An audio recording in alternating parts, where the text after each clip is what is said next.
I believe we are being sold a lie that we need to deteriorate over time. Anti-aging is in our face everywhere, every day. Let's pro-age. Join me, Val Carter, as I get hacked as F on my journey to optimum health, not just with my body, but mind and spirit. Hey everyone, today's podcast is about how I got rid of my period pain, how I hacked my period pain. So to give you some background on this, how old am I? 26. I got my period when I was in grade 7, so I was 13. Just about to turn 13. I got it a couple of weeks before my 13th birthday. And I didn't have any pain for a long time. I didn't experience pain. And then when my mum decided to move us to the other end of the country, move from Tasmania all the way to far north Queensland when I was in grade 11, but I found out that we were moving when I was in grade 10, so I was 16. That is when I started to get really bad period pain around that time.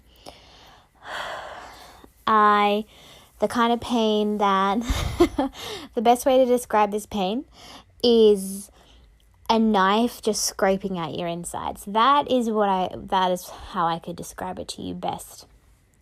So this kind of pain, it gets me spending the first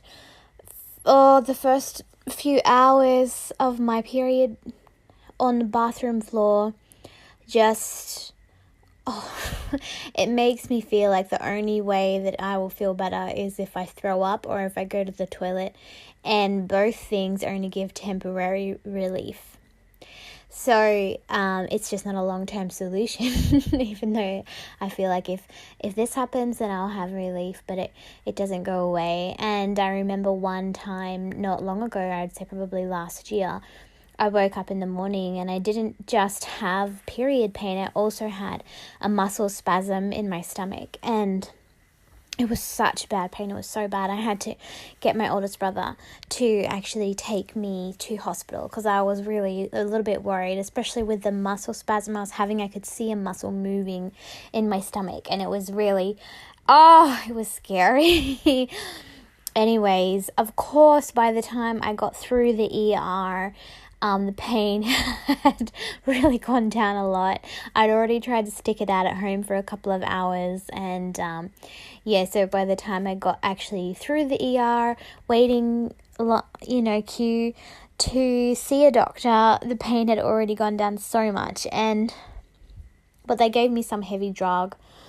I don't really remember what it was, but it was heavy, and that's all they could do. They asked about endo, if I had endometritis. Is that how you say it?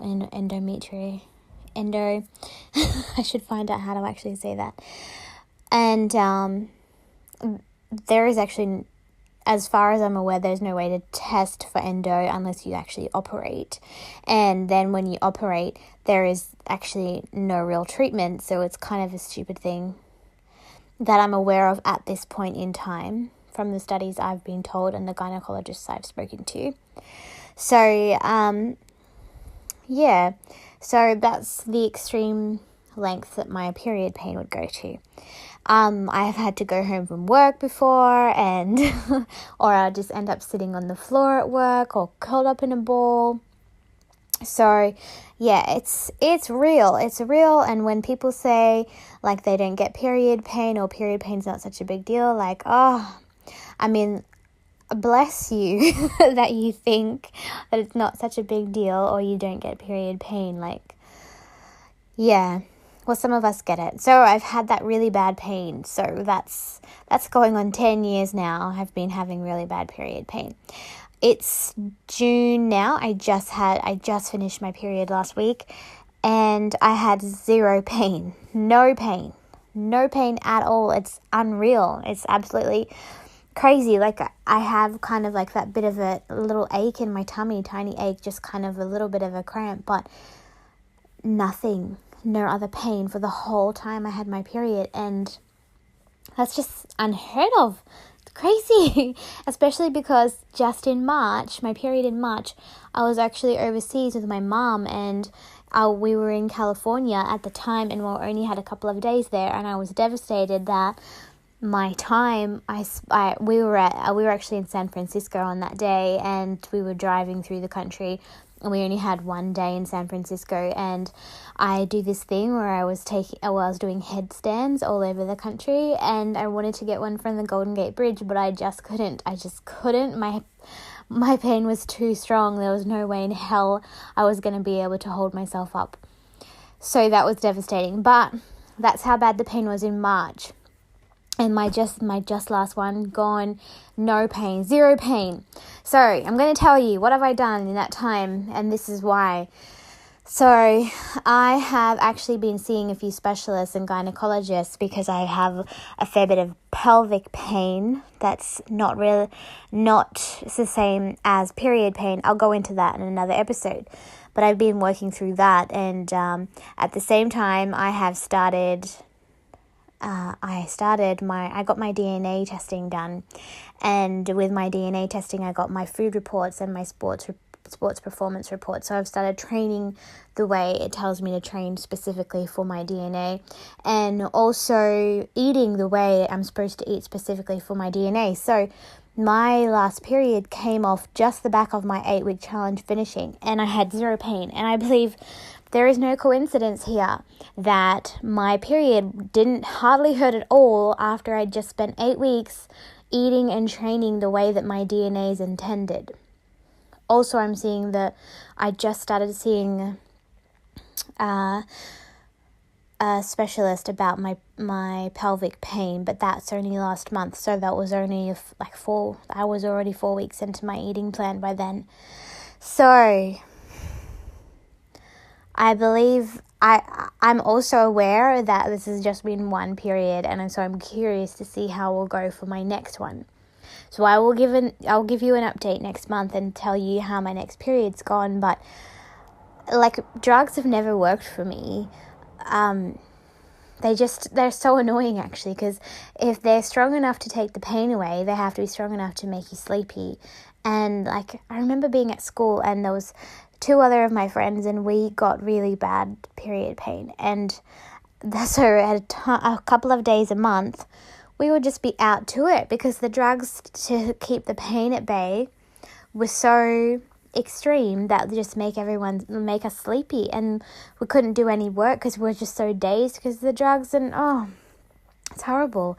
So the one thing I would do is just get a hot water bottle, and I think my muscles just got so tense that they just had to relax, and the only thing that could help was the hot water bottle, and I'll just try and get to sleep. And then if I can get to sleep, just have a nap.